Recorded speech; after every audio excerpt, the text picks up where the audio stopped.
হাদিসের মধ্যে আছে আল্লাহ তাআলা কিয়ামতের দিন প্রত্যেক মানুষকে তার হায়াতের ব্যাপারে দুইটা প্রশ্ন করবে। একটা হলো জন্ম থেকে মৃত্যু পর্যন্ত, বান্দা পুরা হায়াতের হিসাব দাও। আরেকটা হলো শুধু যৌবনকালের হিসাব। পরিষ্কার হাদিস, আন উমরিহি ফিমা আফনাহু, তোমার পুরা হায়াতের হিসাব দাও, পুরা হায়াত কোথায় ব্যয় করেছ। আবার বলবেন আল্লাহ, ও আন শাবাবিহি ফিমা আবলাহ, শুধু আলাদা আবার বলো যে তোমার যৌবন কালটা কোথায় ব্যয় করেছ। শাবাব মানে যৌবন। এই জন্য সূর্য সকালবেলা উঠে, বিকালবেলা ডুবে। এই জন্য সকালের সূর্য উঠতে সময় তাপ কম থাকে, দুপুরের পরে আবার যখন সূর্য ভাঙতে শুরু করে, ডুবতে শুরু করে, তখন আবার কমতে থাকে। কিন্তু মাঝখানে কিছুক্ষণ টাইম সূর্যের প্রখর তেজ থাকে। তো মানুষের হায়াত ছোটবেলায় সে বড় হইতে থাকে, আর 40-এর পরে বুড়া হইতে থাকে। তো ওই দুই সময়ে তার দুর্বলতা থাকে। কিন্তু 15 থেকে 40 এটাই দুপুরের টাইম, যখন সূর্যের পূর্ণ আলো তেজ থাকে। ঠিক যৌবনের ওই টাইমটা হায়াতের, জীবনের তেজ থাকে তখন। এই জন্য ভালো কিছু করিলেও তখন, অসৎ চরিত্রহীন লম্পট হইল তখন। যুবক ইচ্ছা করলে সারা রাত্র নামাজ পড়তে পারে, যুবক ইচ্ছা করলে সারা রাত্র নেশা করতে পারে, সে ইচ্ছা করলে সারা রাত্র ইবাদতের কাজ করতে পারবে, সে ইচ্ছা করলে সারা রাত্র জিনা ব্যভিচার আর নারীর আড্ডায়, জুয়ার আড্ডায় শেষ করবে। তার উভয়টা করারই শক্তি আছে। এই জন্য এটা গুরুত্বপূর্ণ। এই সময়টা যে ধরে রাখতে পারে সে দুনিয়াতেও সফল হয়, আখিরাতেও সফল। এই সময়টা যে ভেঙে যায়, নষ্ট হয়ে যায়, এই চরিত্রহীন একদিন দুনিয়াতেও আফসোস করে, আখিরাতেও আফসোস করবেই, কোনো সন্দেহ। এই জন্য কোরআনুল কারীমের মধ্যে আছে, নাফরমান পাপী হাসরের ময়দানে আফসোস করবে আর বলবে, ইয়া লাইতানি লাম আত্তাখিজ ফুলানান খলীলা, হায় আমি যদি অসৎ এবং মন্দ লোককে দুনিয়ার হায়াতে বন্ধু না বানাইতাম, তাহলে আজ আমি জাহান্নামী হতাম না। অসৎ বন্ধুর খপ্পরে পড়ে, চরিত্রহীন মানুষের খপ্পরে পড়ে আমি বরবাদ হয়ে গেছি। এবং কোরআনে আছে, আল্লাহ বলেন, এই অসৎ বন্ধুত্বের চরিত্রহীন আফসোস করতে করতে নিজের আঙ্গুল দাঁত দিয়া কামড়াইয়া ছিঁড়ে ফেলতে চাই কিয়ামত। এই পরিমাণ আফসোস করে।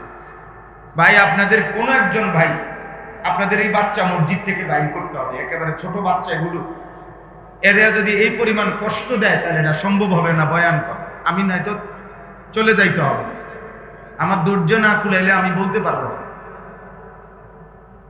এই ছোট ছোট বাচ্চা এগুলো মসজিদ থেকে বের করে দেন,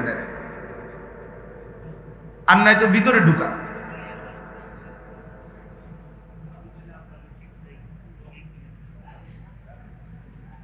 একজন বুঝের মানুষ জিম্মাদারি থাকেন ওইখানে, চলেন। তাইলে আমি আপনাদের যারা বয়স্ক বাবা আছেন, আপনারা যারা ছেলেরা আছো ভাই, সবার জন্য কথা এটা, জীবনের হায়াতের একটা হিসাব বুঝতে হবে।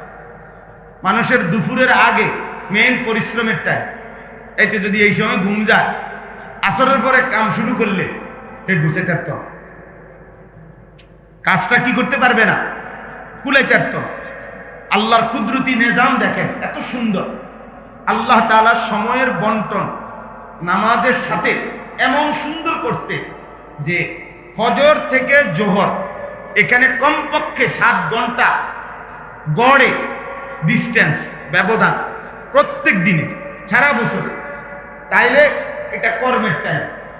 আবার এশার পরে ফজর পর্যন্ত এখানেও 6-7 ঘন্টার ডিস্টেন্স, এটা ঘুমের টাইম, আমার বান্দার বিশ্রামের টাইম। এই জন্য এশার পরে ফজর পর্যন্ত ফরজ নামাজ দেয় নাই, ফজরের পরে জোহর পর্যন্ত লম্বা টাইম কোনো ফরজ নামাজ দেয় না।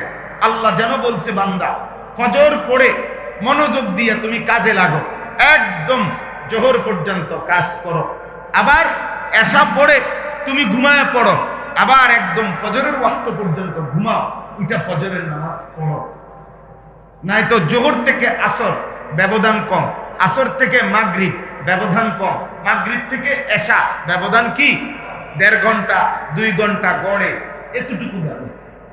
তাহলে আল্লাহ তাআলা কোরআনুল কারীমের মধ্যে বলছেন ইন্নাস সালাতা কানাত আলাল মুমিনিনা কিতাবাম মাওকুতা, নিশ্চয়ই নামাজ আমার ঈমানদার বান্দাদের উপরে ফরজ করা হলো সময় হিসেবে, মাওকুত, অর্থাৎ আমি আল্লাহ তাআলা এটা এলোমেলো দিছি এমন না, আমি আল্লাহ তাআলা এটাকে কি করেছি হিসাব করে সময় আমার বান্দার পরিবার প্রয়োজন, জিন্দেগির প্রয়োজনীয় বিষয়, আয় উপার্জন, বাজার ব্যবসা লেনদেন সব কিছুর ব্যাপারে খেয়াল রেখে ঘুম আহার নিদ্রা সব কিছু মাথায় রেখেই আমি আল্লাহ তাআলা নামাজের সময় হিসাব করে নামাজকে বন্টন করেছি। অতএব কোনো ব্যস্ততার অজুহাতে, কোনো অজুহাতে, আল্লাহর কসম কোনো অজুহাতে সুস্থ স্বাভাবিক বিবেকবান কোন মুসলমান নামাজ ছাড়তে পারে। এজন্য নামাজ যে পড়ে না, হয় পাগল, নয় মাতাল, নয় প্রতিবন্ধী, নয় তার সিরা ছাড়া আর কোন কারণ।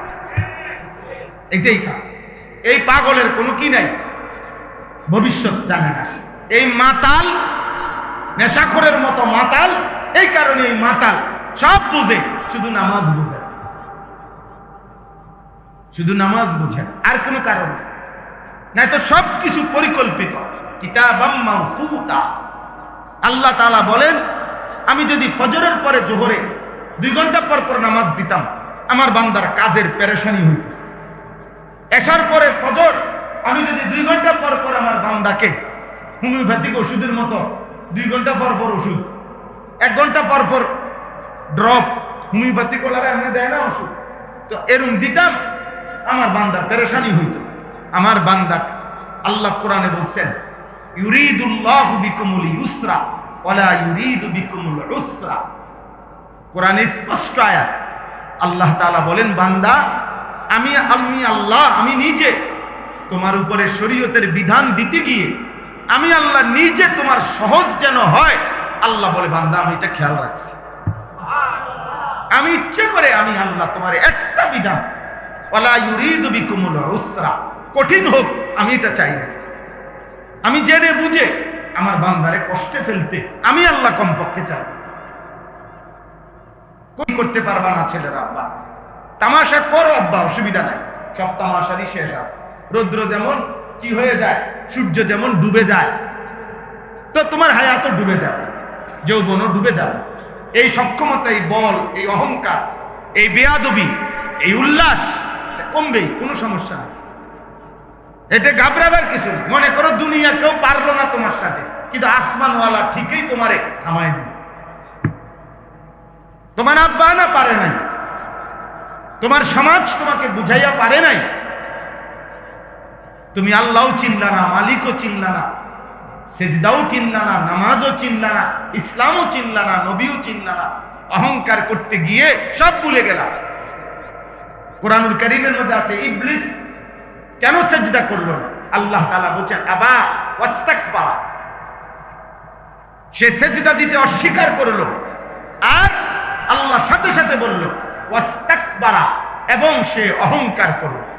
এজন্য প্রত্যেকটা ছেলেকে বলি আব্বা, এই কোরআনে এই কথাটা আদম এবং ইবলিসের ঘটনাটা 10 বার আছে কোরআন। কতবার? 10 বার। 10 বার এক কথা, 10 বার আল্লাহ কথাটা বলছে যে ইবলিস সেজদা দেয় নাই। এইটা নিশ্চিত কেন দিল না?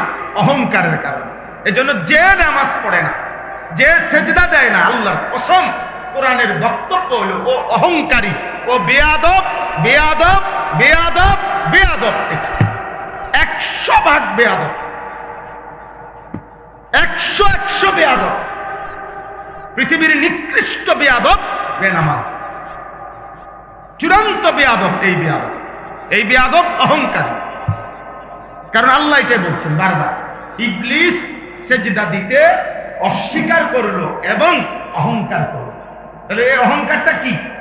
সেজদা না দাও। কথা বোঝেন নাই? অহংকারটা কি করছে? এই সেজদা দেয় নাই, এটাই কি করছে? তাহলে সেজদা না দেওয়া এটা কি? কোরআনে আল্লাহ স্পষ্ট বলছে, আলাইসা ফি জাহান্নামা মাসওয়াল লিল মুতাকাব্বিরিন। আল্লাহ বলেন, শুনে নাও নাফরমান বান্দা, অহংকারীর ঠিকানা কেবলই জাহান্নাম। অহংকারীর ঠিকানা কেবলই কি? জাহান্নাম। জাহান্নাম, জাহান্নাম। আহা, নামাজ জীবনের শ্রেষ্ঠতম সম্পদ। নামাজ মুমিনের পরিচয়, নামাজ ইমানদারের সিম্বল, চিহ্ন। আল আহদুল্লাযী বাইনানা ওয়া বাইনাহুম তারকুস সালাহ। বিশুদ্ধ হাদিস। নবীজি বলছে, আমাদের মাঝে আর কাফেরের মাঝে পার্থক্য, চুক্তি, এই কথার চুক্তি নামাজ পড়া এবং না পড়া। অর্থাৎ আমরা চুক্তি করে নিছি বেঈমানের সাথে, বেঈমান তুমি নামাজ পড়বা না, আমি ইমানদার পড়ব। আল্লাহ তাআলা নবীজি বলছে পৃথিবীর সমস্ত ইমানদার যেন পৃথিবীর সমস্ত বেঈমানকে বলে দিছে পরিষ্কার, তোর লগে আমার পরিষ্কার কথা, তুই সেজদা দিবি না, আমি দেব। ফামান তারাকাহা ফাকাদ কাফার। নবীজি বলেন, যে নামাজ ছেড়ে দিল সে কাফের হলো। সে কি হলো? হাদিসে নবী সাল্লাল্লাহু আলাইহি সাল্লাম বলেছে, লা তাতরুকিস সালাতা মাকতুবাতাম মুতাআম্মিদা। ইচ্ছে করে কোনোভাবেই ফরজ নামাজ ছেড়ে দিও না। ফরজ নামাজ ছেড়ে দিও না। কেন? ফাইন্নাহু মান তারাকাহা মাকতুবাতাম মুতাআম্মিদা ফাকাদ কাফারা। কেননা ফরজ নামাজ যে ইচ্ছে করে ছেড়ে দেয় সে কাফের হলো। আল্লাহ নবী বলছেন, আপনি জিজ্ঞাসা করেন আলেম ওলামা। এই জন্য তোমরা ভাইয়া আব্বা নিজেরা মুসলমান মনে করে এই মসজিদে আসছো। তুমি মনে মনে ভাবো জানো তুমি মুসলমান, নাই তো তার মসজিদে আসতা না। হিন্দুর ফুত হইলে তার মসজিদে আইলা না, ইহুদি খ্রিস্টানের বাচ্চা হইলে তার মসজিদে আসতা না। তুমি এটা জানো যে তুমি মুসলমান, তাইলে যেহেতু তুমি জানোই, তাহলে নামাজ পড়লা না। তুমি যেহেতু বোঝোই তুমি মুসলমান, তাহলে নামাজ পড়ছো না কেন? আর নামাজে যদি পড়তে মন না চায়, তো নামাজ ইসলামের পরিচয় ধরে রাখতেছো কেন? যে কোনো একজন অ্যাডভোকেটের থেকে এফিডেভিট করে নিজের বেঈমান ঘোষণা দিলেই তো ভালো হয়। তাহলে সহজ হয়, অনেকটা সহজ হয়ে যায়। একবারে প্রকাশ্যে খোলামেলা পরিষ্কার বলে দিলেই ভালো হয় যে পৃথিবীবাসী, ইসলাম আমার পছন্দ না, আল্লাহ আমার পছন্দ না, মদিনার নবী আমার পছন্দ না। চুল দিয়া তো দেখাইলাই আমি বেঈমানকে পছন্দ করি, গায়ের জার্সি দিয়া তো দেখাইলাই আমি বেঈমানকে পছন্দ করি, দিবানিশি ব্রাজিল আর্জেন্টিনার সাপোর্টিং করে তো বুঝাইলাই আমি বেঈমানকে পছন্দ করি। রাত্র দিন মোবাইলে উলঙ্গ অশ্লীল ছবি দেখাইয়া দেখে এটা তো প্রমাণই করে দিলা আমি কুফর, নাফরমানি, পাপকেই পছন্দ করি। তার এতটুকু ধরে রাখছো কিতা? এতটুকু আর ধরে রাখছো কেন? এটাও ছিঁড়ে ফেলো। ইসলামের শেষ পরিচয়টুকু ছিঁড়ে দাও, খুলে দাও। এটা এই বাঁধন খুলে ফেলো। আল্লাহ মুসলমানের সন্তান, বুঝতে শিখো, বুঝতে শিখো আব্বা, বুঝতে শিখো। হয়তো এমন কোনো দরদি অভিভাবক নাই যে তোমাকে বুকে জড়াইয়া বুঝাবে যে গুনাহ ভালো জিনিস, নারী, ছবি, নর্তকী, জিনা, ব্যভিচার, মদ, জুয়া, খেলা, তামাশা, এটা আমাদের কল্যাণের জন্য। এই বিশ্বকাপ আমাদের কল্যাণের জন্য না। এর মধ্যে ন্যূনতম কোরআন সুন্নাহর কোনো কল্যাণ তো নাই আব্বা। পৃথিবীরও কোনো, বৈশ্বিক দুনিয়ারও কোনো কল্যাণ এখানে নেই। আমি অসংখ্য মাহফিলে বলছি, পৃথিবী ওরাই বলুক, ফিফা বলুক, যারা পৃথিবীতে যারা এই ওয়ার্ল্ড কাপের আয়োজন করছে, ওরাই বলুক তারাই বলুক যে এই খেলার দ্বারা পৃথিবীতে কি উদ্দেশ্যে এটা আয়োজন হচ্ছে, তারাই বলুক না যে এর দ্বারা পৃথিবীতে যুদ্ধ বন্ধ হইয়া শান্তি প্রতিষ্ঠিত হবে, এই পৃথিবীতে ধর্ষণ, ব্যভিচার, নারী নির্যাতন বন্ধ হইয়া যাবে, এই পৃথিবী থেকে মদ, জুয়া, নেশা, চরিত্রহীনতা বন্ধ হয়ে যাবে, এই পৃথিবী থেকে হত্যা, খুন, রাহাজানি বন্ধ হয়ে যাবে, এই পৃথিবীতে অবৈধ উপার্জন, মারামারি, হানাহানি অথবা অবৈধ সম্পদ লুণ্ঠন এটা কমে আসবে, এরকম কিছু কোনো ফায়দা কেউ তারা বলছেন? বলেন, একজন বিবেকবান ছেলে যদি মায়ের পবিত্র দুধ পান করে থাকো তো তুমি বলো আব্বা, এর আখেরাতের দৃষ্টিটা তো আছেই, কিন্তু দুনিয়াবী দৃষ্টিতেও যদি আমরা বিশ্লেষণ করি, সমস্ত পত্রিকায় আসছে, অনলাইন এবং চ্যানেলের মিডিয়াতেও প্রচার হয়েছে, সারা 3 জায়গায় খেলা আয়োজন হবে আগামী শনিবার থেকে। এই 3 জায়গায়, না শনিবার না, আরো আগে মনে হয়, তো 3 জায়গাতেই আমেরিকা, কানাডা এবং মেক্সিকো, এই 3 জায়গায় নিয়ে এই বিশ্বকাপ, ফুটবল বিশ্বকাপ যেটা হতে যাচ্ছে বৃহস্পতিবার থেকে, 3 জায়গায় বর্তমানে, খোদার কসম বুঝার জন্য বলতেছি, শুধু বুঝার জন্য বলতেছি, 3 জায়গাতেই মিডিয়ার এটাই সংবাদ যে 3 জায়গাতেই সবচেয়ে বেশি বর্তমানে চাহিদা যৌনকর্মী, যেই সমস্ত নারী দেহ বিক্রি করে তাদের রেট সবচেয়ে বেশি।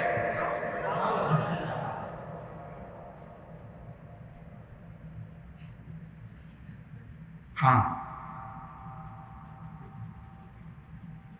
আমি সুনির্দিষ্টভাবে বললাম, দেখেই বলছি, পত্রিকার খবর এবং মিডিয়ার খবর দেখেই বলছি। এর মানে কি আল্লাহ? এর মানে কি? হ্যাঁ, অতএব কি পরিমাণ মদের বোতল সরবরাহ হবে, কি পরিমাণ নারী সরবরাহ হবে,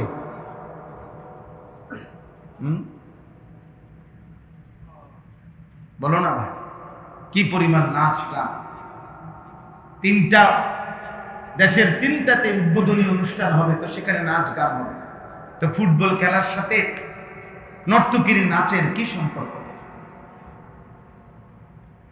বলেন, নাচের কি সম্পর্ক? আর নর্তকী নাইচা ফুটবল খেলার কি উন্নয়ন? এটা সম্পূর্ণ জাহিলিয়াত, স্পষ্ট কিতাবে আছে, আমরা সবাই পড়ছি। নবীজি সাল্লাল্লাহু আলাইহি সাল্লামের জামানাতেও মক্কার কুরাইশ কাফেররা তারা যুদ্ধের ময়দানে যখন যাইতো, মুসলমানদের বিরুদ্ধে যুদ্ধে যাইতো, তাদের নারীদেরকে, তাদের নর্তকীদেরকে সাথে রাখতো, তারা নাচতো, গাইতো, তারা উল্লাস করত, গান শুনাইতো, নাচতো আর গাইতো, তাদের সৈন্যদেরকে মনোরঞ্জন করত, যেন মুসলমানদের বিরুদ্ধে যুদ্ধ মজবুত করতে।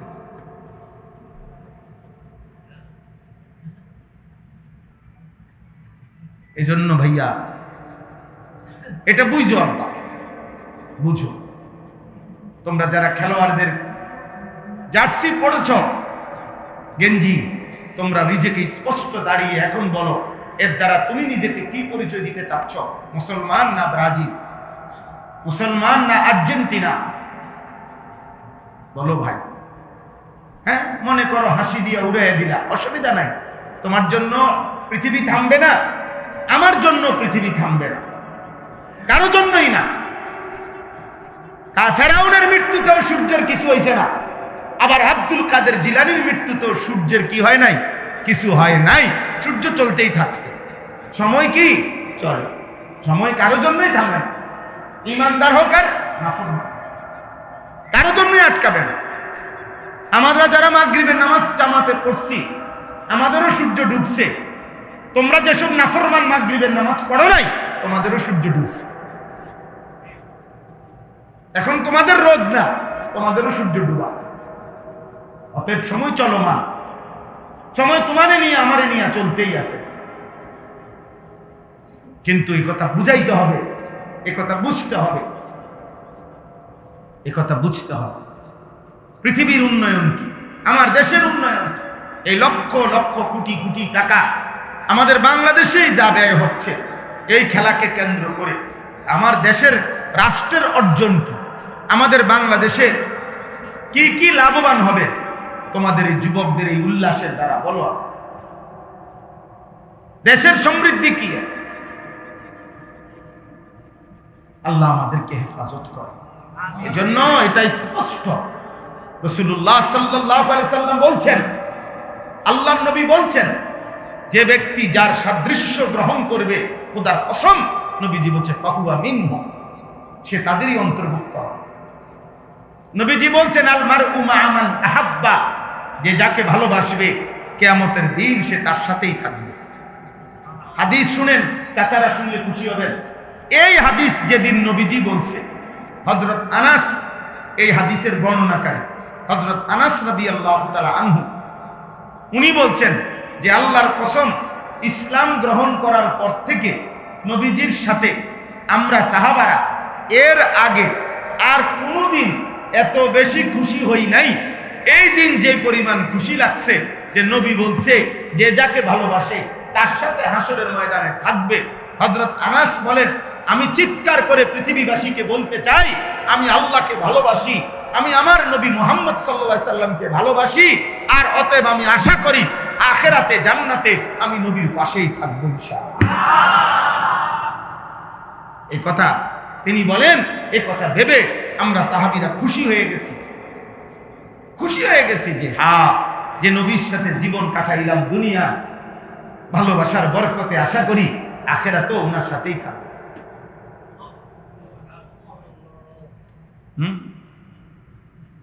একজন সাহাবী, স্পষ্ট হাদিসের মধ্যে আছে, এক সাহাবী নবী সাল্লাল্লাহু আলাইহি সাল্লাম একদিন একাকী ইস্তেনজা করে বের হয়েছেন। ওই সাহাবী দ্রুততম সময়ে নবীজির ওযুর পানি, মেসওয়াক এগুলো এনে দিয়েছেন। আল্লাহ নবী খুব খুশি হয়েছেন, খুশি হয়ে বলছেন, তুমি আমার কাছে একটা কিছু চাও, একটা কিছু চাও, আজকে দেব, যাও একটা কিছু বলো কি।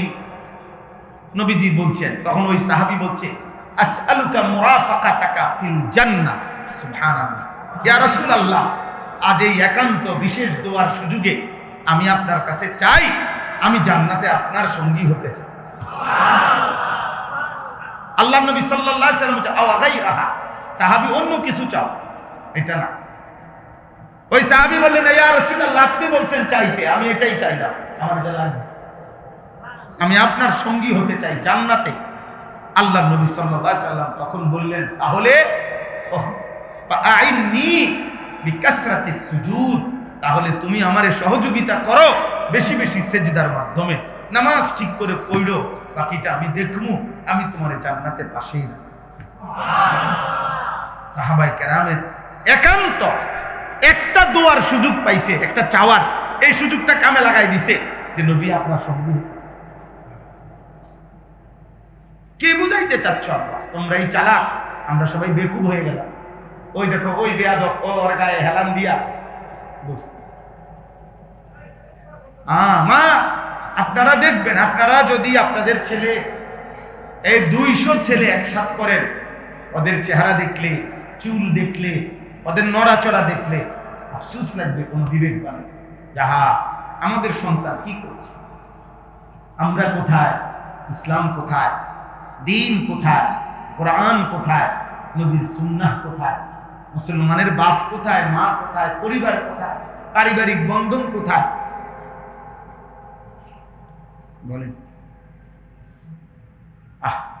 নবী সাল্লাল্লাহু আলাইহি ওয়াসাল্লামের স্পষ্ট হাদিস, সাহাবায়ে কেরাম বলতেন, আমরা যখন আমাদের সন্তান জন্মগ্রহণ করত, সর্বপ্রথম আমরা আমাদের কুলের বাচ্চাটাকে প্রথম নবীজি সাল্লাল্লাহু আলাইহি সাল্লামের কাছে নিয়ে আসতাম, নবীজির কোলের মধ্যে দিতাম, আর আল্লাহ নবী প্রথম খেজুর কিংবা মধু দিয়ে সামান্য চাবাইয়া তিনি উনার থুতু মুবারক সহ ওই বাচ্চার মুখে দিয়ে দিতেন, আর আমরা খুশি হইতাম যে সন্তানের প্রথম থুতু লালা মুহাম্মদ আরবি সাল্লাল্লাহু আলাইহি সাল্লামের পবিত্র লালা।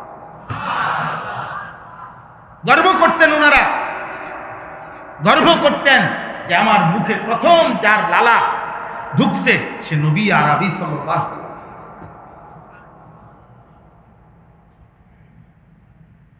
আপনারা এক জায়গা না, সব জায়গায়। এজন্য ছেলেদেরকে বলি, আমরা যদি কারো বিবেক থাকে, না মানলেও কোনো অসুবিধা নাই, আমি তো বললাম তোমার জন্য আমি আটকাবো না, আমার জন্য তুমি আটকাইতাম, কারো জন্যই কেউ আটকায় না, না মানলে কোনো অসুবিধা নাই। বাকি আমি যদি বিবেক থাকে তাহলে এই খেলাকে প্রত্যাখ্যান করো, এই জার্সি প্রত্যাখ্যান করো, এই চুল প্রত্যাখ্যান করো। আল্লাহ নবী সাল্লাল্লাহু আলাইহি সাল্লামের স্পষ্ট হাদিস, নবীজি কসম আল্লাহ, নবীজি বলছেন এই চুল একদিকে বড় আরেকদিকে ছোট, একদিকে চুল আছে আরেকদিকে চুল নাই, এটা স্পষ্টভাবে আল্লাহ নবী নিষেধ করেছেন। আন ইয়াহলিকা বা'দাহু ওয়া ইয়াতরুকা বা'দাহু, এটাকে কাজা বলে হাদিসের ভাষা। কিছু চুল আছে কিছু চুল নাই, আল্লাহ রাসূল এটা নিষেধ করেছেন, নিষেধ করছেন। আল্লাহ নবী সাল্লাল্লাহু আলাইহি সাল্লাম নিষেধ করছেন যে সূর্যের আলো আর ছায়া এরকম মুখোমুখি জায়গা, যেখানে সূর্যের আলো পড়তেছে তোমার এক সাইডে, আরেক সাইডে ছায়া, শরীরের একাংশে সূর্যের আলো আরেক অংশে ছায়া, এরকম জায়গায় বসো না। হাদিস, এটা শরীরের ক্ষতি করবে। হাদিসে স্পষ্ট আছে, আল্লাহ নবী সাল্লাল্লাহু আলাইহি সাল্লাম বলছে এক সাহাবী কোনো কারণে একটা জুতা পায়, আরেকটা জুতা হয়তো নাই অথবা হারায় গেছে, কিছু একটা হয়েছিল, আল্লাহ নবী সাল্লাল্লাহু আলাইহি সাল্লাম বলছেন এইভাবে, নাহা রাসূলুল্লাহ সাল্লাল্লাহু আলাইহি সাল্লাম নিষেধ করছেন, আল্লাহ নবী সাল্লাল্লাহু আলাইহি সাল্লাম আইয়ামশিয়া ফি নালিন ওয়াহিদ, একটা মানে স্যান্ডেল দিয়া হাঁটতে ওই সাহাবীকে নিষেধ করছেন, বলছেন হয় দুইটাই পড়ো নয় দুইটাই খুলে ফেলো। তাহলে হয় তুমি পূর্ণ মাথা চারিদিকে সমান চুল রাখো, নয়তো পুরা মাথা কামায় রাখো। তুমি এটা কি রাখলা? এটা কোন ধরনের চুল রাখলা বলো? 14 বছর বয়সে এই বাপ ভুলে গেলা, 14 বছর বয়সে মা ভুলে গেলা, 14 বছর বয়সে আল্লাহ ভুলে গেলা, 14 বছর বয়সে রসুল ভুলে গেলা, 14 বছর বয়সে ইসলামের পরিচয় ভুলে গেলা, 14 বছর বয়সে কোরআনের পরিচয় ভুলে গেলা, 14 বছর বয়সে মায়ের পবিত্র দুধের কথা ভুলে গেলা, 14 বছর বয়সে এই মুসলিম সমাজের কথা ভুলে গেলা, 14 বছর বয়সেই মসজিদ থেকে বিচ্ছিন্ন হয়ে গেলা, 14 বছর বয়সে আজান থেকে বিচ্ছিন্ন হয়ে গেলা, 14 বছর বয়সে আল্লাহর কোরআন থেকে বিচ্ছিন্ন হয়ে গেলা। হায় নাফরমান, এভাবে যদি চলে 14 বছর, তোমার হালাত কি? তোমার হালাত কি হবে? আল্লাহর নাফরমানি এই লাগাতার চলার দ্বারা হবে কি? ভাইয়া মোবাইল ধরতে নিষেধ করছি ভাই, এই যে এই ফালতু লোক, এটা নিষেধ করা হয়েছে। তাহলে এই জন্য আমি বললাম, আপনারা বাবা চাচাদেরকেও আছেন, আপনাদেরকে বলা কি? আপনাদেরকে বলা কথা হলো, আপনাদের প্রথম জিম্মাদারি খোদার কসম মৃত্যু পর্যন্ত আপনি যদি আপনার ছেলের জন্য 1 শতক জমির ব্যবস্থা করে দিয়ে যাইতে না পারেন, আল্লাহর কসমে কোরআন ধরে বললাম, এর কারণে আখিরাতে আপনি 1 বিন্দু ক্ষতিগ্রস্ত হবেন না, আপনারে কোনো জবাবদিহি করতে হবে না। কিন্তু আপনার স্ত্রী সন্তানের নাফরমানি, চরিত্রহীনতা, বেনামাজি জিন্দিগি, বেপর্দার জিন্দিগি, কোরআন পড়তে পারে না, নামাজ পড়ে না, পর্দা মানে না, আল্লাহকে সিজদা দেয় না, আল্লাহর কসম আপনারা প্রত্যেকটা বাবা আপনাদের স্ত্রী সন্তানের এই নাফরমানি জিন্দিগির ব্যাপারে হাসরের ময়দানে আল্লাহর কাঠগড়ায় দাঁড়াইতেই হবে, জবাবদিহি করতে। খাট পালং আর সোফা ফার্নিচারের জন্য জবাবদিহি করতে হবে।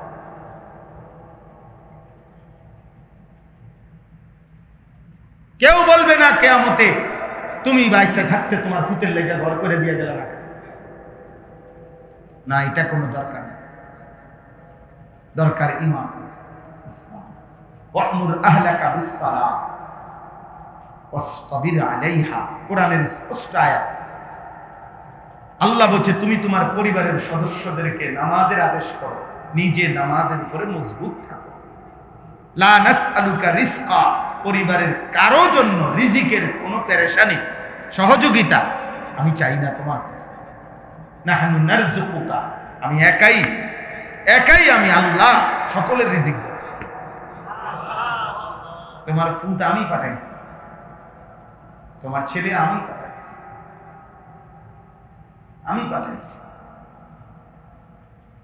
বুঝেন নাই কথা? আল্লাহ ওয়াদা দিয়েছে, নাহনু নারযুকুকুম ওয়া ইয়্যাহুম, আমি তোমাদেরকেও রিজিক দেব, তোমাদের পরিবারের সদস্যদেরকেও রিজিক। আর এই পৃথিবীতে মনে রাখবেন, রিজিক মানে শুধু ভাত তরকারি না।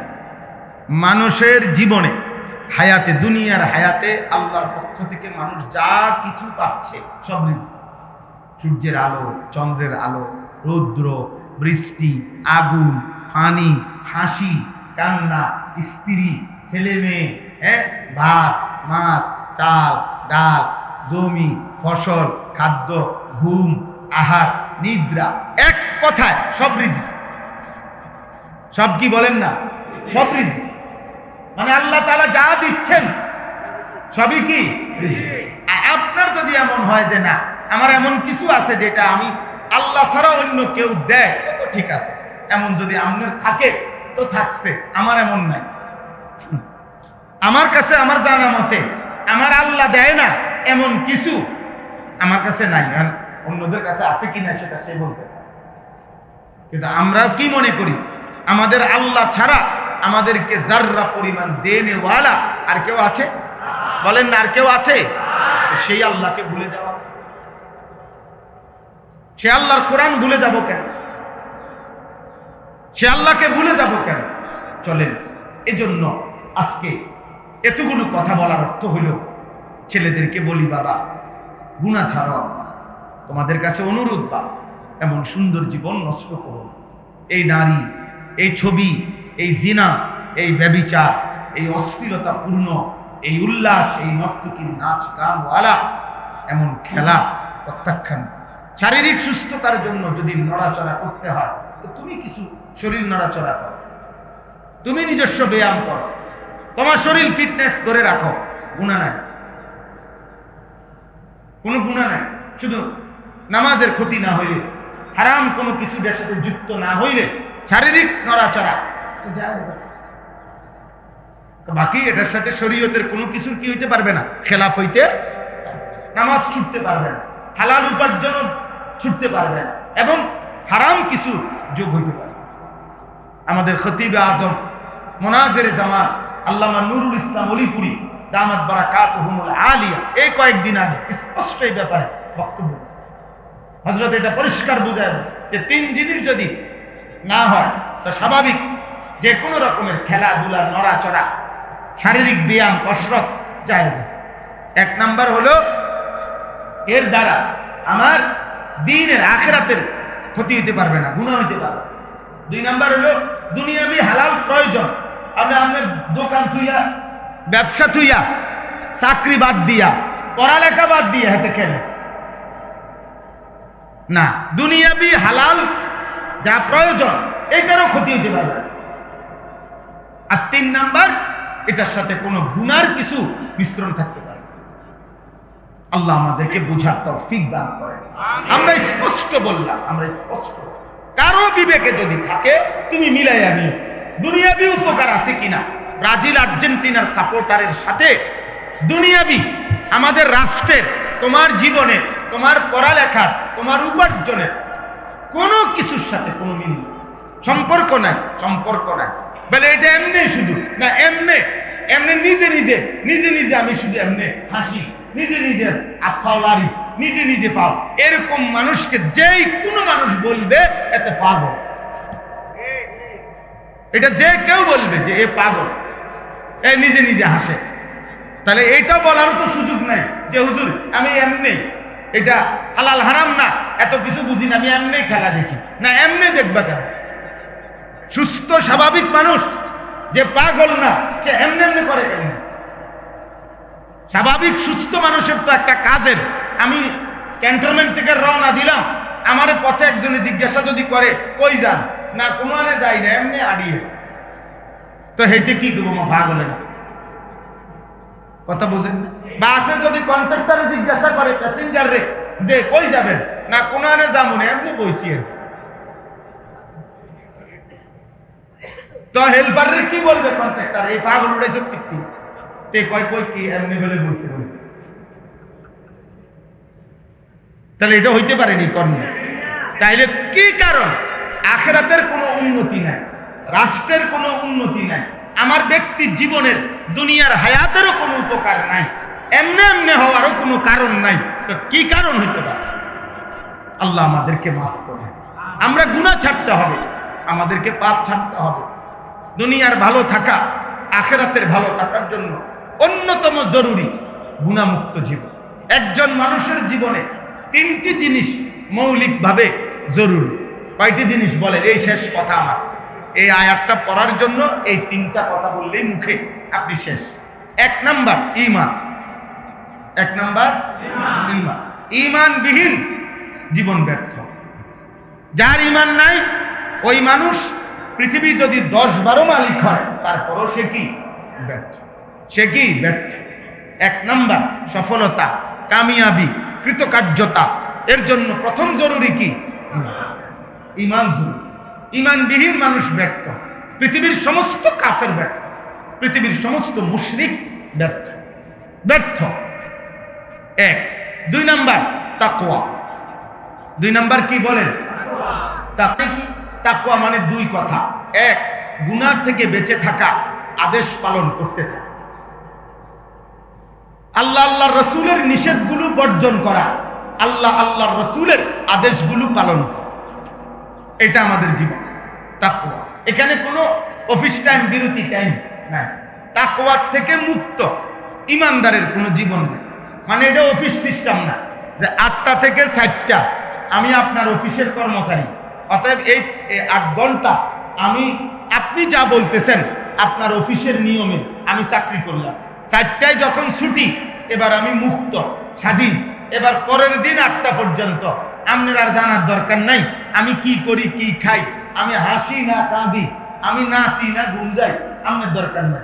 আমার আবার কালকে 8টা বাজে আপনি আমার অফিসে পাইলেই হইল না। ইসলাম এটাকে বলে না যে আল্লাহ এখন আমি মাগরিব পড়ছি, এশা পর্যন্ত মাঝখানের এই 1.5 ঘন্টা আপনার কোনো জানার দরকার নাই। আমি নাচি নইলে লাফাই, আমি হাসি নইলে কান্না করি, আপনার কোনো দরকার নাই। আমার আবার এশার নামাজে পাইলেই চলবো। আবার এশার পরে ফজর পর্যন্ত মাঝখানের 8 ঘন্টা আপনার কোনো কাজ নাই, এরকম না। বরং একজন মুমিন, একজন ইমানদার 24 ঘন্টা একই নিয়মে চলবে, গুনাহ থেকে বাঁচবে, আল্লাহ আল্লাহ রাসূলের আদেশ পালন করবে। এটারে কি কয়? তাকওয়া। এটারে কি বলে বলেন? তাকওয়া।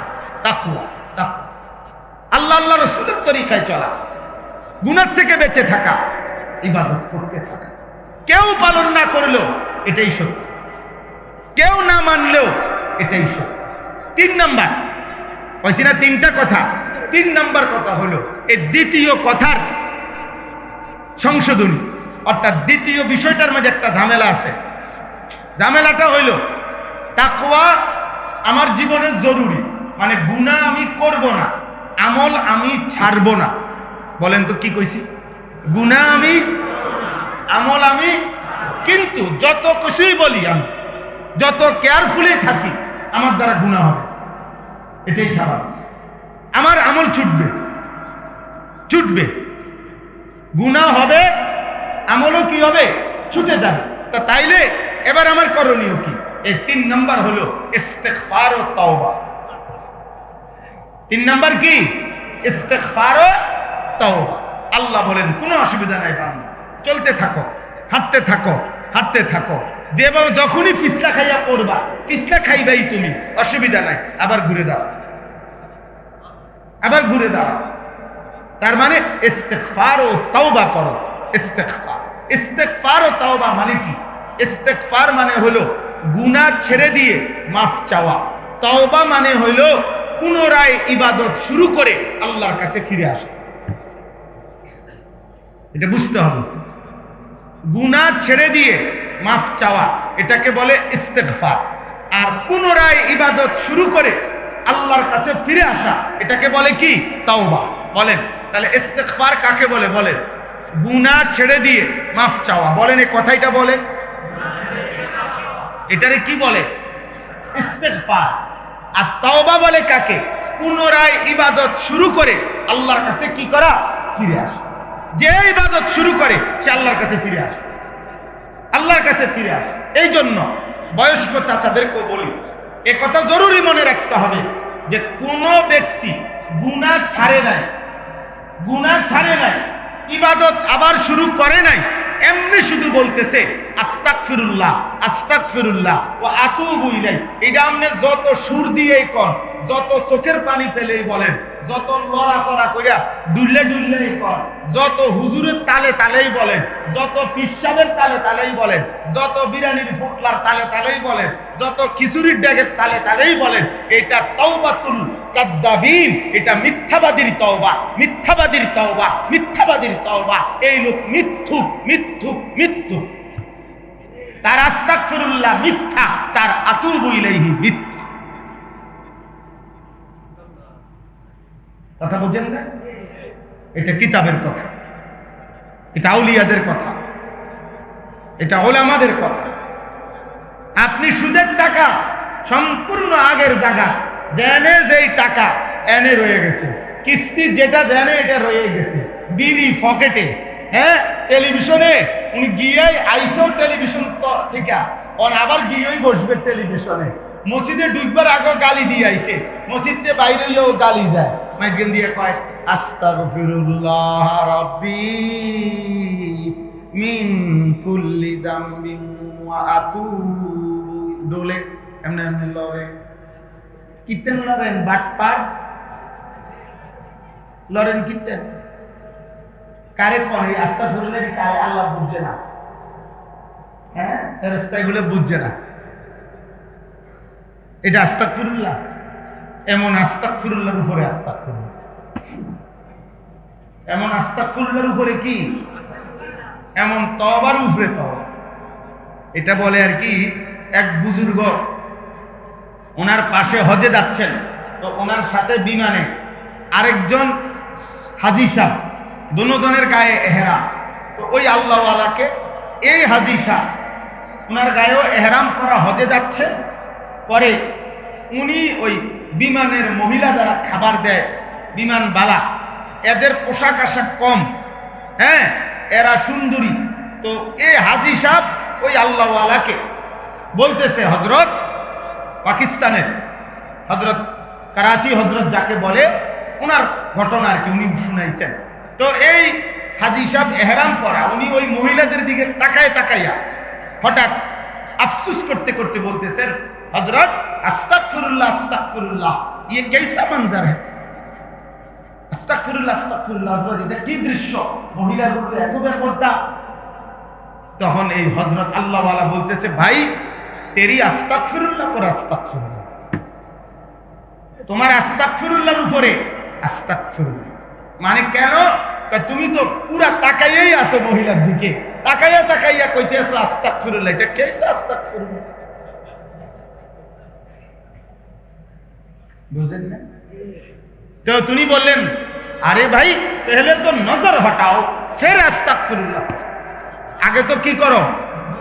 নজর হটাও, আরে আগে তো চোখ সরাও, এরপরে না কইবা কি আস্তাগফিরুল্লাহ। তুমি যদি সাইয়া রইছো বেড়ির দিকে, তা আপনি যদি টেলিভিশনের দিকে সাইয়া সাইয়া এবারে কয় আস্তাগফিরুল্লাহ আস্তাগফিরুল্লাহ, কিও দুনিয়াটা কি শুরু হইলো? কাকায় কয় আস্তাগফিরুল্লাহ, আমনের এরকম আস্তাগফিরুল্লাহর উপরে আস্তাগফিরুল্লাহ, আমনের এই বিড়ি খাইন না আস্তাগফিরুল্লাহর উপরে আস্তাগফিরুল্লাহ, আমনের এই সুদের আর কিস্তির টাকার উপরে পরে আস্তাগফিরুল্লাহ, এটার উপরে আস্তাগফিরুল্লাহ, এমন আস্তাগফিরুল্লাহ। হ্যাঁ আখিরাত তামাশা না, আখিরাত পরকাল, হাসরের ময়দান। ইমাম সাহেব টিয়া 200 টিয়া 200 দিয়ে দিয়েছেন, হুজুর খেয়াল রাখেন আমি চুরি চামারি যা করার করতেছি, আপনি এই সাইডটা ক্লিয়ার রাখেন, আল্লাহ চাইলে পারলে আবার দিব, তখন রাখেন, আবার দিব যে সময় পারি, 20 টাকা পারি, 50 টাকা পারি, 100 টাকা পারি, দিতে থাকবো আপনার। আপনি আখেরাতের হিসাবটা আপনি ক্লিয়ার রাখেন। এই সাইডে তো আপনি দেখতে আছেন আমি সুদ খাই, কিস্তি নেই, বাটফারি সিটারি যা করার করি। এটা নেই, এটা আখেরাত? কথা বলেন, এটা আখেরাত? এটা তো মস্কারি করবে। 200 টাকা দিয়ে আখেরাত কিনলেন? হ্যাঁ, 2টা ফ্যান দিছেন মসজিদে, এই 2টা ফ্যান দিয়ে আখেরাত কিনে ফেলছেন। 1 কাতার টাইলস দিয়া পরকালের জান্নাতের ব্যবস্থা করে ফেলছেন। হ্যাঁ, আখেরাতের দাম দিয়ে দিলেন 30,000 টাকা, এই জান্নাতের মূল্য শোধ করে দিছেন। কি মামুলি? তাহলে এত নবী কাঁদলেন কেন? এত সাহাবারা কাঁদলেন কেন? যুগ যুগ ধরে আউলিয়ারা কাঁদেন কেন? আখেরাতের ভয়ে কাঁদেন কেন? ওনারা নামাজ পড়ে না, এই জন্য কাঁদে। আরে নবী, আউলিয়া, সাহাবারা যুগে যুগে যে কাঁদছে রাত্র দিন, এই কারণে যে ওনারা নামাজ পড়ে না, এই কারণে যে ওনারা যাকাত দেয় না, এই কারণে যে ওনারা আল্লাহর হুকুম মানে না। সমস্ত ইবাদত শতভাগ করার পরেও রাত্র দিন চোখের পানি ফেলে কাঁদছে আখিরাতের ভয়ে, আল্লাহর ভয়ে। এটা না চলেনি, কথা শেষ। অতএব আমি আপনাদের কাছে এই 3টা কথা বললাম। 1 নাম্বার ঈমান জরুর। ছেলেরা, বাবা, তোমাদের কাছে কলিজার মধ্যে যদি কাফেরের প্রতি ভালোবাসা থাকে, কাফেরের প্রতি যদি যুক্তি দেখাও, ঈমানের সমস্যা হবে। গুনার উপরে যুক্তি দেখাইও না, গুনার উপরে যুক্তি দেখাইও না, খেলার উপরে যুক্তি দেখাইও না, তোমার তামাশার উপরে যুক্তি দেখাইও না। সাবধান, নয়তো শরীর থাকবে কিন্তু ঈমান থাকবে না। বাইচা থাকবা, ভাত মাছ খাইবা, ঈমান থাকবে। সাবধান বললাম। একটা ছেলেকেও যদি বুঝে থাকো বললাম, বন্ধুদের খপ্পরে পড়ে, মোবাইলের আড্ডায় পড়ে, নর্তকীর নাচে পড়ে এমন সুন্দর জীবন শেষ করে দিও না। নর্তকী তোমারে চেনে না, অসৎ বন্ধুরা তোমারে মনে রাখবে না। কারোই কারো বন্ধু থাকে না। আমার প্রাইমারি স্কুলের জীবনের কোনো বন্ধু আর আমার আশেপাশে থাকে না। কে কোথায় থাকে আমি জানি না।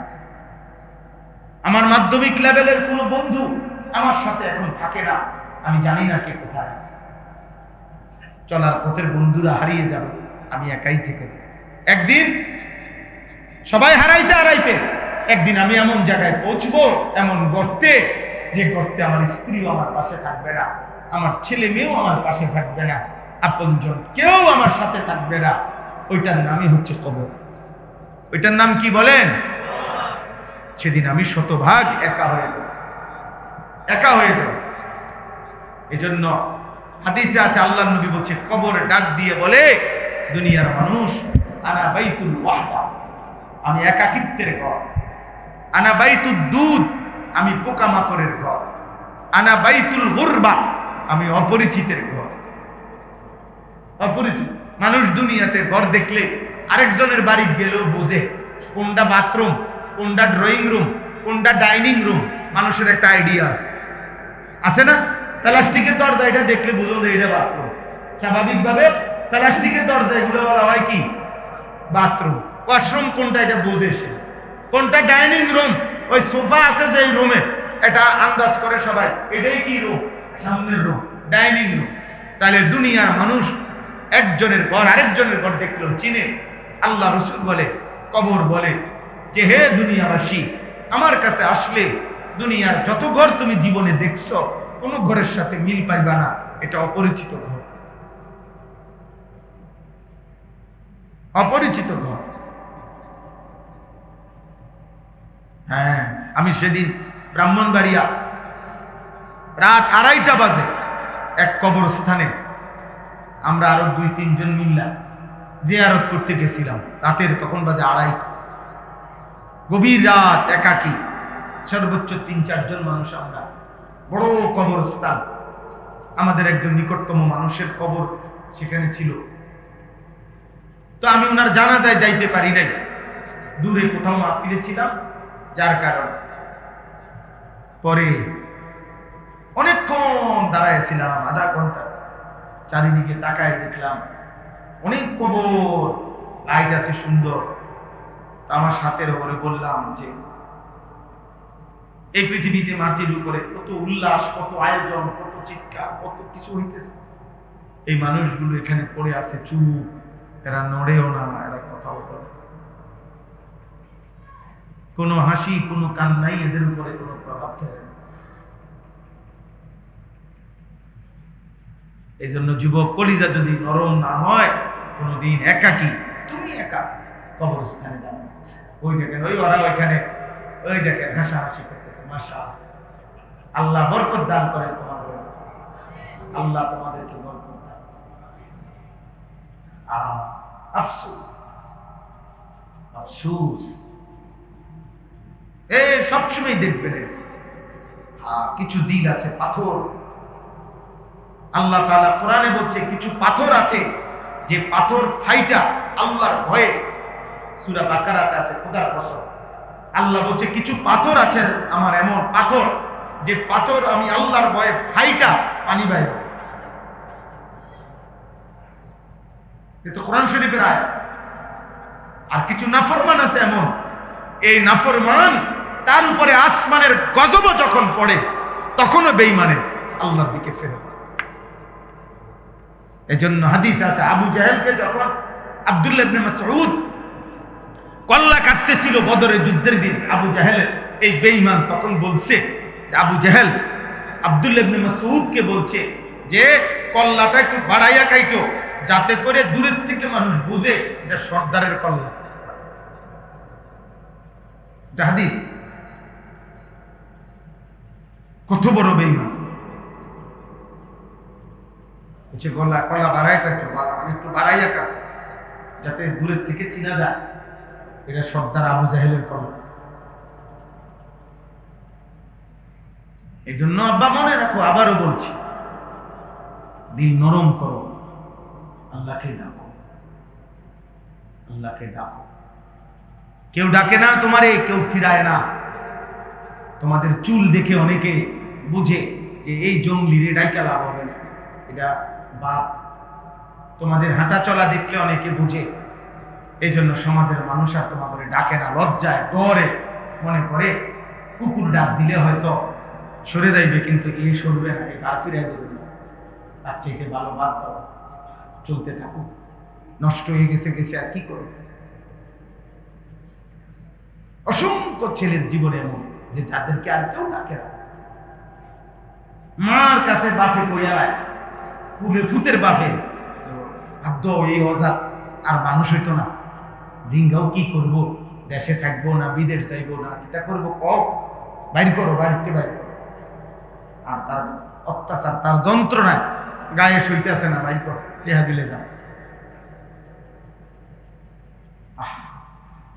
এই নাফরমানের জীবন, মা বাপ পর্যন্ত যার থেকে মুখ ফিরাই নিছে, তার জীবনের আর আছে কি? আছে কিছু? আল্লাহ আমাদেরকে মাফ করে দেন। চলেন ভাই, কথা শেষ। অতএব এই তিনটা জিনিস, এক নাম্বার হলো ঈমান, বলেন, দুই নাম্বার তাকওয়া, তিন নাম্বার ইস্তিগফার ও তাওবা। ঈমান মানে আল্লাহ, আল্লাহ রাসূলের প্রতি পূর্ণ বিশ্বাস। তাকওয়া মানে গুনাহ থেকে বেঁচে থাকা, ইবাদতে লেগে থাকা। আর যখনই গুনাহ হবে, যখনই আমল ছুটে যাবে, তিন নাম্বার কি? ইস্তিগফার ও তাওবা। ওই গুনাহ ছেড়ে দিয়ে মাফ চাইবো, পুনরায় আবার ইবাদত শুরু করে আল্লাহর কাছে ফিরে আসবো। তাওবা। আল্লাহ আমাকে, আপনাদেরকে সকলকে তৌফিক দান করেন। এই আয়াতের বক্তব্য এটাই।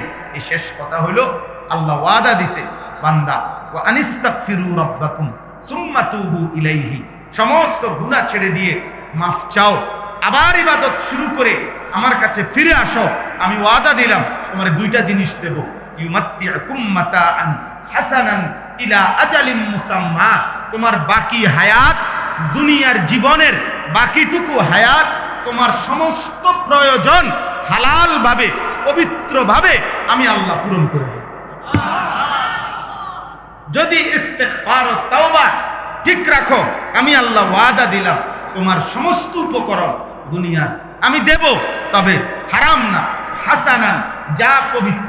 নারীর চাহিদা তোমার আমি পূরণ করে দেব পবিত্র স্ত্রী দিয়া, নর্তকী দিয়া না, মোবাইলের উলঙ্গ নারী দিয়া না, বেশ্যার পতিতা দিয়া না, পবিত্র স্ত্রী দিয়া।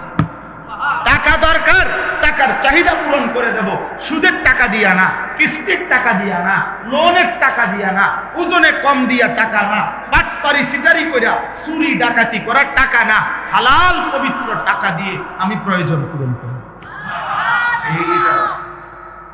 ইউমাত্তিআকুম মাতাআন হাসানান ইলা আজালিন মুসাম্মা।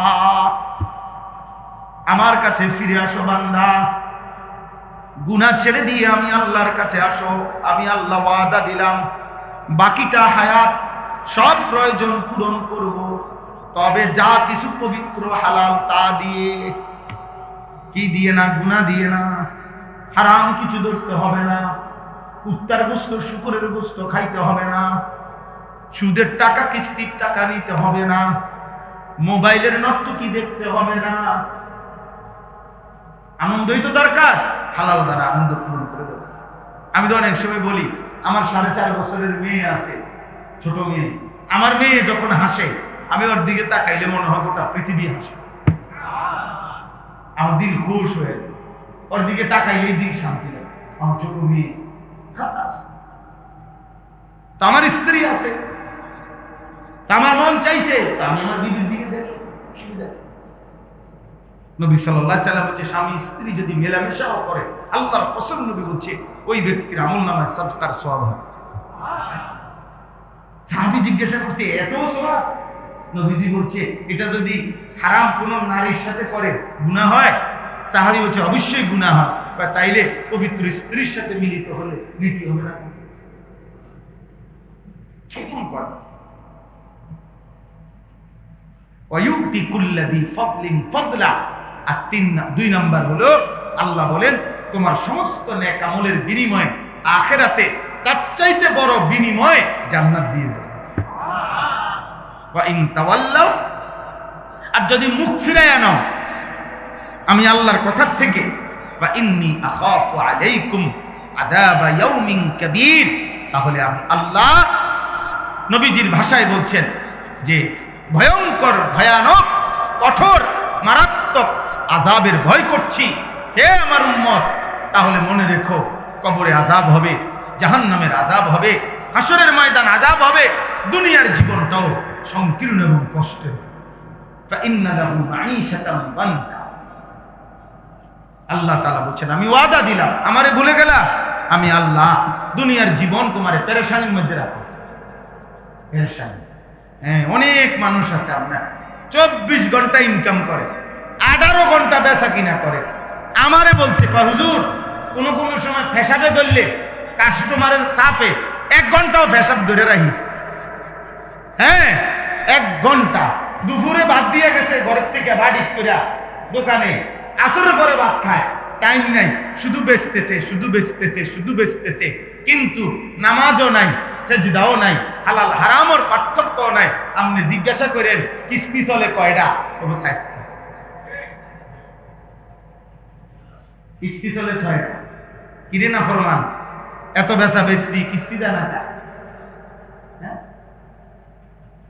কিস্তিকা শেষ হয় না। 10,000 টাকার ইমাম সাহেবের দিয়ে কিস্তি লাগে না, 6,000 টাকার মুয়াজ্জিন সাহেবের যে কিস্তি লাগে না। কথা বলেন না কেন? ইমাম সাহেবের কিস্তি আসেনি, মুয়াজ্জিনের কিস্তি লাগেনি, তো ওই চলে কেন? বলেন না, কে চালায়? তো এই নাফরমান রে। এই জন্য দয়া করে আল্লাহ তাআলা বলছে, দুনিয়ার জীবন পেরেশানিতে রাখো, সুখ মিলবে না। আল্লাহ আমাদেরকে হেফাজত করে, আল্লাহ আমাদের সবাইকে হেফাজত করে, আল্লাহ আমাদের সবাইকে মাফ করে দেন।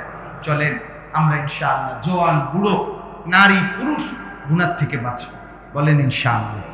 যুবক ভাই, তোমাদের কাছে শেষ কথা হলো, 5 ওয়াক্ত নামাজ পড়ো, বিশেষ করে ফজরের নামাজ।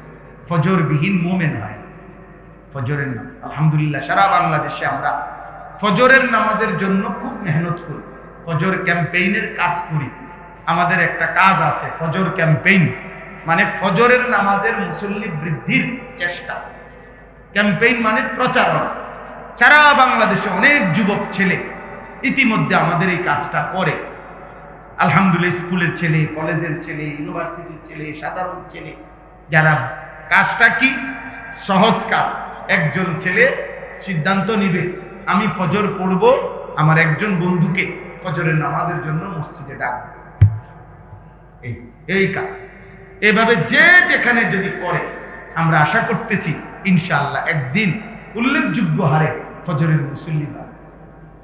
আমি সেদিন সিলেটে গত 1 মাস আগে ফজরের নামাজের পরে বয়ান করছি। আমাদের একটা সিলেটের বিভাগীয় শহরে 3 তালা মসজিদ, মেন সদরে বিভাগের মেন মসজিদে।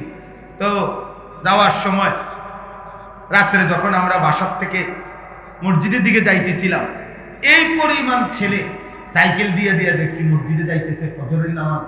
কারণ আমি পাশে যিনি ছিল আমার মনসুর ভাই, আমি বললাম মনসুর ভাই হইতে পারে আজকে ফজরের নামাজের জন্যই মনে হয় ইমাম সাহেবের তালায় জায়গা পাইতেন। ঠিক এই কাছে গেছি মসজিদের সামনে, মুয়াজ্জিন বলতেছে যে তালায় ইমাম দাঁড়ায় দোতলায়, এনে একজনের আর জায়গা নেই ফজরের নামাজ। তা আমরা স্বপ্ন দেখি একদিন এমন হবে জুমার নামাজের জন্য যেমন মানুষ দাঁড়াইয়া থাকে, একদিন ফজরের নামাজের জন্য ইনশাআল্লাহ দাঁড়াইয়া থাকে। একদিন মসজিদ কমিটি বলবে ফজরে মুসল্লি জায়গা হয় না, মসজিদ বাড়া। এখন যেমন কি বলে জুমার নামাজে কি হয় না, জায়গা হয় না, এর লেগে 3 তালা বানা। একদিন জুমা এবং ফজর বরাবর হবে ইনশাআল্লাহ, হবে ইনশাআল্লাহ, হবে হবে। হয়তো আমি কামে লাগছি বা লাগলাম না, ইসলাম বিজয়ী হবে। নবীজির কথা বাস্তবে কি হবে। আল্লাহ তোমাদেরকে তৌফিক দান করেন। যাদেরই সুযোগ হয় নিজেরা ইমাম সাহেবের মশওয়ারা নিয়ে নিজেদের মধ্যে, যেই যুবকরা মাহফিলের আয়োজনের সাথে জড়িত ছিলে, তোমরা বসো। একজন হলে একজনই বসো। কারো হাসি, কারো ঠাট্টা, কারো মস্কারি, কোনো অসৎ সমবয়সী বন্ধুর টিটকারিতে ঘাবড়াইয়া যাইও না, ঘাবড়াইয়া যাইও না। 2-4 জন মুনাফিক, 2-4 জন বেঈমান, 2-4 জন নাফরমান শয়তান তাদের ভিতরে সোয়ার হইয়া ওদেরকে দিয়া তোমাকে টিটকারি করবে, কিন্তু এতে ঘাবড়াইলে হবে। আমি যখন কুমিল্লা শহরে, আমরা যে সময় মাদ্রাসায় পড়তাম, আমি শহরেই বড় হয়েছি, আমার ডানে বামে আশেপাশে কমপক্ষে 10 কিলোমিটারের ভিতরে একটা ছেলে ছিল না মাদ্রাসা পড়তো। আমরা যে সময় বাড়িতে আসতাম, বাসায় আসতাম, পুরা মুসাফিরের মতো মনে হইতো যে একজন বন্ধু সমবয়সী নাই যে মাদ্রাসায় পড়ে। এর মধ্যে পড়ালেখা করছে, এর মধ্যে পড়ে। তো স্কুলের বন্ধুরা, স্কুলের প্রাইমারির ক্লাসমেটরা পড়বে। 4th শ্রেণীর একজন ক্লাসমেট, ক্লাস 4-এ পড়ছি যখন, ও এখন জগন্নাথ ইউনিভার্সিটির প্রফেসর, আমার বন্ধু। সে আমারে ফোন দিয়া নাম্বার যোগাযোগ করে কথা বলছে যে দোস্ত, আমি তোমার সেই ছোটবেলার 4th শ্রেণীর বন্ধু। হ্যাঁ, অতএব ঘাবড়াবার কিছু নাই। একজন ছেলেও যদি ফিকির করো, আল্লাহ বরকত দিবে, আল্লাহ তৌফিক দান করেন। আমার একটা ফিকির জীবনের, আমি চেষ্টা করি আব্বা, আপনাদের কাছেও দোয়া চাই, মুসলমানের কিশোর, যুবক, নওজোয়ান আল্লাহর দিকে ফিরবে, এটা আমার খুব চেষ্টা। আমার কথা হলো স্কুলে পড়ুক, কলেজে পড়ুক, ইউনিভার্সিটিতে পড়ুক, কোনো অসুবিধা নাই, যে যেখানে পড়ুক, কিন্তু দিন শিখুক, আল্লাহ চিনুক, প্রয়োজন পরিমাণ কমপক্ষে কোরআন, সূরা, কেরাত, দোয়া, কালাম শিখুক। সামনে এমনি যে কোনো বাড়িওয়ালা কারো বাড়ির ভিতরে ঢুকিয়া বেটার ফানি দিয়ে আপনি মোটরসাইকেল দুইয়ালাম, বেটারে না জিগায় ব্যক্তিগত ওই বেটার বাসার বিদ্যুৎ লাইনের মধ্যে আপনার মোবাইলটা চার্জ দিয়ে থুইয়া পড়েন না, ঘন্টাখানিক পরে গিয়ে পাইবেন মোবাইল। তাহলে সাধারণ দুনিয়ার মানুষের ঘরে যদি অনুমতি নিতে হয়, তা আল্লাহর ঘরে অনুমতি নেবেন না? এই জন্য অনেক কিছু, মানে এমনি বললাম, মসজিদের আদব সাংঘাতিক। মসজিদের ময়লা, আরে জুতার যে বাক্স, মসজিদের জুতার বাক্সের মধ্যে যে বালু, এই বালুর দাম আমাদের হাজারো লক্ষ কোটি বিল্ডিং, দালানের ঘর, বাড়ি তার চাইতে অনেক বেশি। কারণ এটা আল্লাহর ঘর, আল্লাহর ঘর। কোরআনুল কারীমে 4টি জিনিসকে বিশেষভাবে সম্মান করা এটা ইমানের চিহ্ন, তাকওয়ার চিহ্ন। আল্লাহ ভীতি অন্তরে আছে এই কথার প্রমাণ।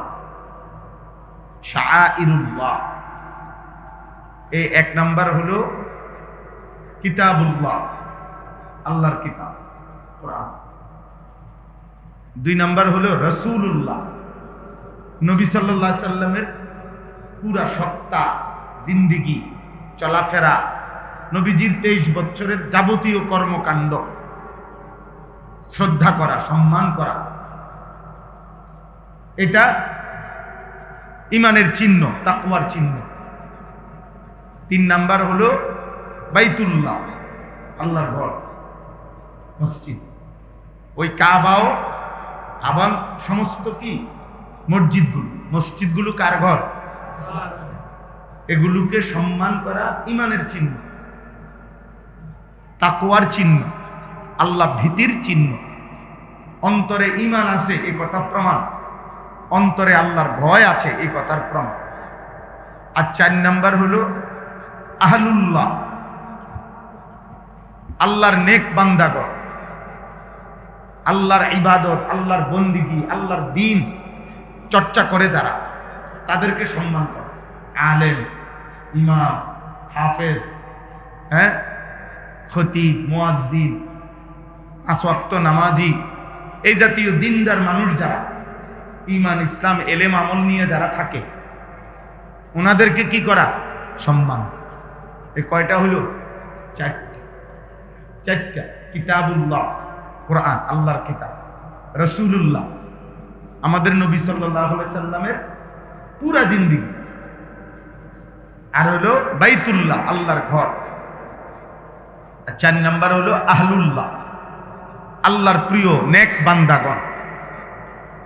এই 4 জিনিসকে সম্মান করা, এটা হলো তাকওয়ার চিহ্ন, ঈমানের চিহ্ন। ওমান ইউআযযিম শাআইরাল্লাহ ফাইন্নাহা মিন তাকওয়াল কুলুব।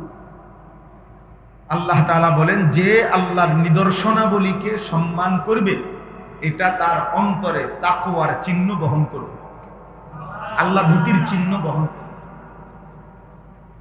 এটা গুরুত্বপূর্ণ, যেন কোনোভাবে কারোই মসজিদে মাতবরি করতে নাই। কমিটি বলেন আর সাধারণ মুসল্লি বলেন, ইমাম সাহেব বলেন আর মুয়াজ্জিন সাহেব বলেন, আলগা মাতবরি কেউই না করা উচিত। সবাই মসজিদে এই কথা থাকা উচিত যে আমি আল্লাহর ঘরে আছি। এখানে অহংকারের কিছু নেই, বড়াইয়ের কিছু নাই, বরং আল্লাহর ঘরের খেদমত করতেছে। ইমাম সাহেবও খেদমত করে, মুয়াজ্জিনও খেদমত করে, কমিটির লোকরাও কি করে? খেদমত করে। মুসল্লিরাও মসজিদের কি করে? মসজিদের সাথে লেগে থাকা। আল্লাহর নবী সাল্লাল্লাহু আলাইহি ওয়াসাল্লাম বলেন, যার অন্তর মসজিদের সাথে লেগে থাকে, মানে মসজিদে যার দিল পড়ে থাকে, অন্তরের টান যার মসজিদের দিকে, রাসূলুল্লাহ সাল্লাল্লাহু আলাইহি ওয়াসাল্লাম বলেন, আল্লাহ তাআলা তাকে কিয়ামতের দিন আরশের নিচে ছায়া দান করবে। 7 ধরনের ব্যক্তি আল্লাহর আরশের নিচে ছায়া পাবে। এর মধ্যে একটা হলো এই ব্যক্তি যার অন্তর, রাজুলুন কালবুহু মুআল্লাকুন বিল মাসাজিদ, যার অন্তর পড়ে থাকে কোথায়? মসজিদে। নবী সাল্লাল্লাহু আলাইহি সাল্লাম বলেন, আরে নবীজির বিখ্যাত সাহাবী হযরত আব্দুল্লাহ ইবনে মাসউদ রাদিয়াল্লাহু তাআলা বলছেন, নবীজির জামানায় মসজিদে জামাতে নামাজ পড়তো না। কারা? তিনি বলেন, একমাত্র প্রচন্ড অসুস্থ ইমানদার আর মুনাফিক, প্রসিদ্ধ, সবার কাছে পরিচিত মুনাফিক। শুধুমাত্র আমরা বুঝতাম যে এই 2 শ্রেণী ছাড়া কোন ইমানদার মুসলমান পুরুষ মসজিদে জামাত ছাড়া থাকত না। 2 শ্রেণী জামাত মিস করত, এক কিছু অসুস্থতার কারণে, আর দ্বিতীয়ত হলো কিছু মুনাফিক যারা।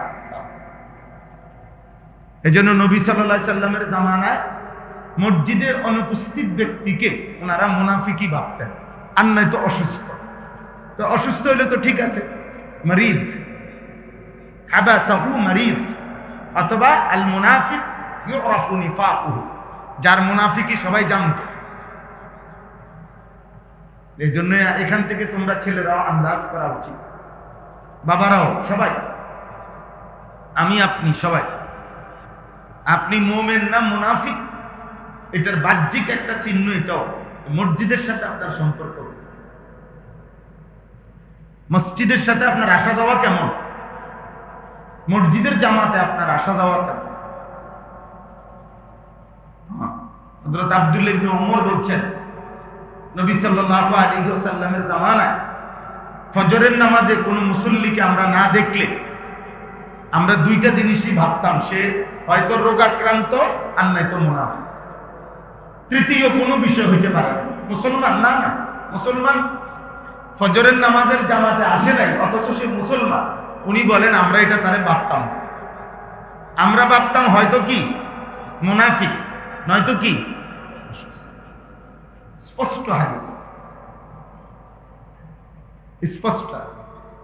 এই জন্য ভোটার আইডি কার্ডে আপনি লিখে দিচ্ছেন ধর্ম ইসলাম, আপনি এটা যথেষ্ট মনে করেন। জন্ম নিবন্ধন সনদে লিখে দিচ্ছেন আপনি ধর্ম ইসলাম, এরপরে আপনি মন মতো চলবেন। আর ইসলাম আপনার কাছে ঠেকা খাইয়া গেছে যে আপনারে বেহেশত দিতে হবে। জি না, বাতখানা আর বেহেশত এক কথা না। পেশাব পায়খানা আর দুনিয়া ভোগ করা আর জান্নাত এক কথা। ও ভাত মাছ চাল ডাল দুনিয়া, এগুলো আল্লাহ তাআলা খাবার, জানোয়ারকেও খাওয়া। কুকুর বিড়ালও প্রতিদিন খায়, ঘুমায়, পেশাব পায়খানা করে। কুকুরেরও লজ্জাস্থানের চাহিদা পূরণ হয়, এই জন্য কুত্তারও বাচ্চা হয়, শুকরেরও বাচ্চা হয়। অতএব এতটুকু চাহিদা পূরণ হওয়ার মধ্যে কৃতিত্বের কিছু নেই, আলাদা ব্যক্তিত্বের কিছু নাই। যে খাইতেছি, ঘুমাইতেছি, পড়তেছি, মাশাআল্লাহ খুব ভালো আছি, আল্লাহ খুব ভালো রাখছে, কিতা ভাত খাইয়া, তো মাশাআল্লাহ ছাগল তো অনেক ভালো আছে, খাইয়া পড়ে মাশাআল্লাহ, মাশাআল্লাহ গরু অনেক ভালো আছে, কখনোই ফরমালিন মুক্ত খানা খায়, জঙ্গলের প্রাণীগুলো আরো ভালো আছে, আমাদের খাবারের মধ্যে কোনো ঝামেলা নাই। বাঘ ভাল্লুকের খানার মধ্যে ফরমালিন আছে, কোনো ঝামেলা আছে মনে হয়? কে মিশাইব, কে ফরমালিন, কার সাহসে কুলাব? তো খাইয়া পড়ে মাশাআল্লাহ ভালো আছেন, যে কি ধরনের মাশাআল্লাহ। এই জন্য এক ইমানদার, এক মুসলমান ভালো থাকে ইমানে আমল, বাতে মাছে না। ভাত মাছ দিয়া ভালো থাকা না, ভালো থাকা কি দিয়া? ঈমান এবং কি দিয়ে? আমল। আল্লাহকে মানার মধ্য দিয়ে, হালাল হারাম মানার মধ্য দিয়ে, পাক নাফাক মানার মধ্য দিয়ে। এটা বলতে পারে আল্লাহর রহমতে, আল্লাহর দয়া, ছেলে মেয়ে বউ বাচ্চা নিয়ে সকলে নামাজ পড়ে, সবাই আল্লাহর কোরআন পড়তে পারে, আলহামদুলিল্লাহ আল্লাহ ভালো রাখছে। এটা বলার বিষয়, এটা প্রশংসার বিষয়, বুঝেন? কিন্তু একজন সুর, আরেকজন বেনামাজি, আরেকজন বেপর্দা, আরেকজন আমরা সুদখোর, আরেকজন হারাম উপার্জনকারী, এমনি খাইয়ে দাইয়া ভালো আছে না, ভালো নাই। আপনি ভালো নাই, নাফরমান ভালো থাকে না, পাপী কখনো কি থাকে না, ভালো থাকে। গুনাহগার ভালো থাকে, গুনাহ এটা ভালো থাকার লক্ষণ নয়, পাপ এটা ভালো থাকার কি নয়, লক্ষণ নয়। আল্লাহ তাআলা আমাদের সবাইকে বুঝার তৌফিক দান। দোস্ত আবারও বলছি, ছেলেরা দেওয়ালে ওয়ালে হেলান ছেড়ে দাও, কিন্তু ইবাদত 70 বছরের বুড়া মানুষকেও জোয়ান বানায়। হ্যাঁ, এটা পরীক্ষিত। ইবাদত নেকি শক্তি যোগায়, গুনাহ শক্তি ক্ষয় করে, এবং গুনায় ব্যক্তির কি নিয়ন্ত্রণ থাকে। আল্লাহ তাআলা আমাদেরকে বুঝ দান করেন। আমিন। আলহামদুলিল্লাহ, আলহামদুলিল্লাহি নাহমাদুহু ওয়া নাস্তাঈনুহু ওয়া নাস্তাগফিরুহু ওয়া নু'মিনু বিহি ওয়া নাতাওয়াক্কালু আলাইহি ونعوذ بالله من شرور أنفسنا ومن سيئات أعمالنا من يهده الله فلا مضل له ومن يضلله فلا هادي له ونشهد أن لا إله إلا الله وحده لا شريك له ونشهد أن سيدنا وحبيبنا ومولانا محمدا عبده ورسوله أما بعد فأعوذ بالله من الشيطان الرجيم بسم الله الرحمن الرحيم ألف لام را كتاب أحكمت آياته ثم فصلت من لدن حكيم خبير ألا تعبدوا إلا الله إنني لكم منه نذير وبشير وأن استغفروا ربكم ثم توبوا إليه يمتعكم متاعا حسنا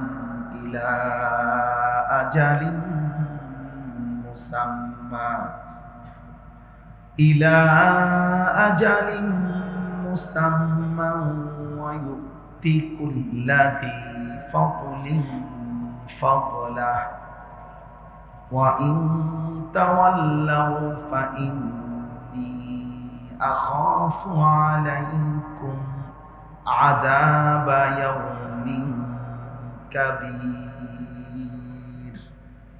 صدق الله مولانا العظيم وقال نبينا صلى الله عليه وسلم يا أيها الناس توبوا إلى الله جميعا فإني أتوب إليه في اليوم 100 مرة اللهم صل على محمد وعلى آل محمد كما صليت على إبراهيم وعلى آل إبراهيم إنك حميد مجيد اللهم بارك على محمد وعلى آل محمد كما باركت على إبراهيم وعلى آل إبراهيم إنك حميد مجيد سبحانك لا علم لنا إلا ما علمتنا إنك أنت العليم الحكيم الحمد لله আল্লাহ পাক রব্বুল ইজ্জত যুল জালাল ওয়াল ইকরামের ফজল কারাম রব্বুল আলামিনের অপরিসীম ইহসান মেহেরবানি দয়া আল্লাহ তাআলা আমাদেরকে আজ 9 জুন 2026 রোজ মঙ্গলবার কুমিল্লা জেলা মুরাদনগর উপজেলাধীন গুঞ্জর মুরাদনগর তো না গুঞ্জর মধ্যপাড়া যুব সমাজ ও মসজিদ কমিটির উদ্যোগে আজকের এই মোতাবাররাক মাসিক ইসলাহি মাহফিলে আল্লাহ তাআলাই আমাদেরকে আসবার বসবার আল্লাহর জন্যই জমা হওয়ার তৌফিক দান করেছেন আলহামদুলিল্লাহ আলহামদুলিল্লাহ দোস্ত এখানে একজন মোবাইল উঠালেন কেন এটা তো অন্যায় করলাম ভাই আমি তো সুন্দরভাবে নিষেধ করছি বেয়াদবি করার চাইতে চলে গেলে ভালো বাইরে গরু আছে ছাগল আছে এগুলো উঠাও কাজ হবে একটা গ্রামে কতটা ছাগল আছে তুমি উঠাও মোবাইল দিয়ে। কাজ যেহেতু নাই, একটা ইউনিয়নে কতটা অটো আছে এটা উঠাইতে পারো ইচ্ছা করলে, একটা একটা করে অটো। সিএনজি আছে কতটা, গরু কয়টা, ছাগল কয়টা, হাঁস কয়টা, মুরগি কয়টা, আলাদা আলাদা একটা সংখ্যা লিস্টি করো, তাহলে মানুষ জানলো যে তোমাদের ইউনিয়নে ছাগলের সংখ্যা কত। এটা উচিত না। মনে রাখতে হবে, কোনোভাবেই ছেলেদেরকে বলি আমরা, একজন মানুষের সুস্থ সবল সারা দেহের সমস্ত অঙ্গের সুস্থতার টাইম হলো যৌবন। এটাই স্বাভাবিক কথা। একেবারে সব কিতাবের মধ্যেও আছে, কোরআন সুন্নাহর মধ্যেও আছে, এবং চিকিৎসা বিজ্ঞানের দৃষ্টিতেও মানুষের বয়স যখন 40 পূর্ণ হয় তারপর থেকে শরীর ভাঙতে শুরু করে, অর্থাৎ কম বেশি রোগ ব্যাধি ধীরে ধীরে শুরু হয়। এটাই স্বাভাবিক নিয়ম, এটাই চিরন্তন একটা স্বাভাবিক নিয়ম। কিন্তু কমপক্ষে 15 থেকে 40 এই 25 বছর মানুষের যৌবন, পূর্ণ যৌবন, পূর্ণ শক্তি সামর্থ্য, নিজেকে গড়া, নিজের জীবন সাজানো, নিজের জিন্দিগির প্ল্যান প্রোগ্রাম পরিকল্পনা স্বপ্ন ইচ্ছা আকাঙ্ক্ষা বাস্তবায়ন করা, দিবানিশি মেহনত করা, এর মূল সময় এটাই। 15 থেকে 40, 25 বছর, 25 বছর। এজন্য আমাদের মাদ্রাসা কুমিল্লা ক্যান্টনমেন্ট ময়নামতি সাহেবের বাজার, ওই মাদ্রাসায় আমরা আজকে 2 বছর যাবত প্রতি 2 মাস পর পর 3 মাস পর পর আমরা শুধু স্কুল কলেজের ছেলেদের জন্য কোর্স করাই, কখনো 1 দিনের কখনো 3 দিনের। উদ্দেশ্য হইল এই অল্প সময় মুসলিম ছেলেরা দিন শিখবে, অজু নামাজ সূরা কেরাত দোয়া কালাম রুকু সেজদা শিখবে, যেটুকু পারে যেটুকু সম্ভব হয়। গত বছরও আমরা বরাবর 500-র উপরে ছেলে 3 দিনে 6 দিন মোট 2 বারে আমরা স্কুল কলেজের ছেলেদেরকে 3 দিন রাইখা অজু নামাজ শিখাইছি। আবার একদিনে প্রায় 650-র মতো ছেলে সকাল থেকে রাত পর্যন্ত দিন শিখাইছি আলহামদুলিল্লাহ, আমাদের ওস্তাদ ছাত্র দিয়ে। আগামী শনিবার, আজকে হলো মঙ্গলবার, বুধ বৃহস্পতি শুক্র শনিবার 13 তারিখ আমার মাদ্রাসায় আবার এই কোর্সটা হবে একদিনে স্কুল কলেজের ছেলেদের জন্য, 30 বছরের নিচে যাদের বয়স তাদের জন্য। সকাল 8টায় শুরু হবে, রাত 9টা পর্যন্ত, এশা পর্যন্ত ইনশাআল্লাহ। সকাল 8টা থেকে জোহর পর্যন্ত পড়ানো হবে। ছোট ছোট 10 জন 15 জনের গ্রুপ করে করে আমরা ছাত্রদেরকে শেখাবো সারাদিন, এই স্কুল কলেজের ছেলেদের। আর জোহরের পরে 2:30 থেকে এশা পর্যন্ত বয়ান হবে। আমার উস্তাদ আমার শায়েখ আল্লামা মুফতি মুশতাকুর নবী সাহেব হুজুর বয়ান করবেন। আল্লামা মুফতি আরিফ বিন হাবিব বাংলাদেশের একজন শ্রেষ্ঠ আলেম, উনি ইনশাআল্লাহ বয়ান করবেন মাগরিব বাদ। এই জন্য এখানে যত ছেলে আসো নওজোয়ান ভাই, তোমাদেরও দাওয়াত, যদি সুযোগ হয় যাওয়ার চেষ্টা করবেন, যারই সুযোগ হয়। সকাল 8টা থেকে রাত 9টা পর্যন্ত, শুধু আসা যাওয়ার গাড়ি ভাড়া নিজের, আর বাকি ওইখানে যাওয়ার পরে সকালের নাস্তা, দুপুরের খাবার, রাত্রের খানা দানা সব কিছু আমাদের দায়িত্ব। আল্লাহ যদি তৌফিক দেয় ইনশাআল্লাহ আমরাই এগুলার ইন্তজাম করব। কেউ কোনো টাকা টুকা কিছুই দিতে হবে, শুধু দিন শিখব। আমার স্বপ্ন, আমরা একটা বড় জায়গা কিনছি, 15.5 শতক, 15.5 শতক জায়গা, ওখানে একটা বড় পূর্ণাঙ্গ মাদ্রাসা করতে চাচ্ছি। যেই মাদ্রাসার উদ্দেশ্য হলো মুসলমানের কিশোর যুবক নওজোয়ান সাধারণ শ্রেণী মুসলমান বয়স্ক বছরের যেই কোনো সময় যার যেটুকু সময় হয় দিন শিখবে, যে যখন আসবে, যে আসবে যখন দিন শিখবে তখন। ওইটা আমরা ব্যবস্থাপনা করতেছি। আমাদের এই বড় জায়গাটা অনেক বড়, প্রায় 2,67,00,000 টাকা এই জায়গাটার দাম।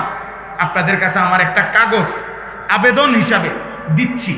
এই কাগজটা একটা আবেদন, হ্যান্ডবিলটা অর্থ হইল যদি কোনো মুসলমান আমাদের ওই মাদ্রাসার 115.5 শতক জায়গায় 2,67,00,000 টাকার এই জমিতে এক নামাজের মুসল্লা যায় নামাজ পরিমাণ জমির দাম হইল 4,200 টাকা মাত্র।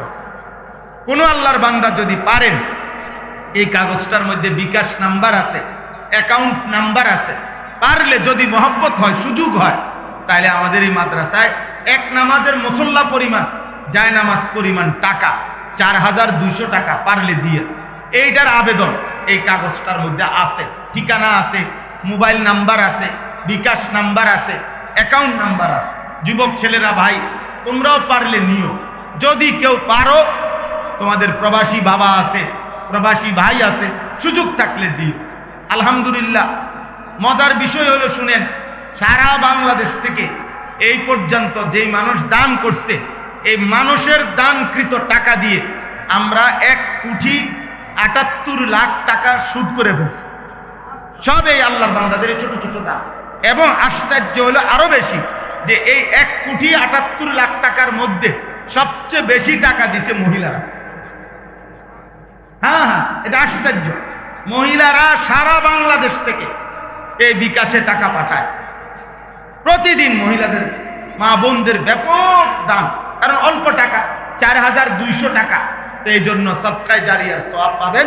যারই সুযোগ হয় অংশগ্রহণ করবেন। আল্লাহ তৌফিক দান করেন। আলহামদুলিল্লাহ রাব্বিল আলামিন। আল্লাহুম্মা আনতাস সালাম ওয়া মিনকাস সালাম, তাবারাকতা ইয়া যাল জালালি ওয়াল ইকরাম। মাওলায়ে কারীম, আপনি মাফ করে দেন। মেহেরবান মাওলা, আপনি মাফ করে দেন। আগামী জীবন আপনি সুন্দর করে দেন। ঈমান আমল দান করেন, ইজ্জত আফিয়ত দান করেন। সেজদাওয়ালা কপাল বানিয়ে দেন, কাঁদনেওয়ালা চোখ বানিয়ে দেন, জিকিরওয়ালা জবান বানিয়ে দেন।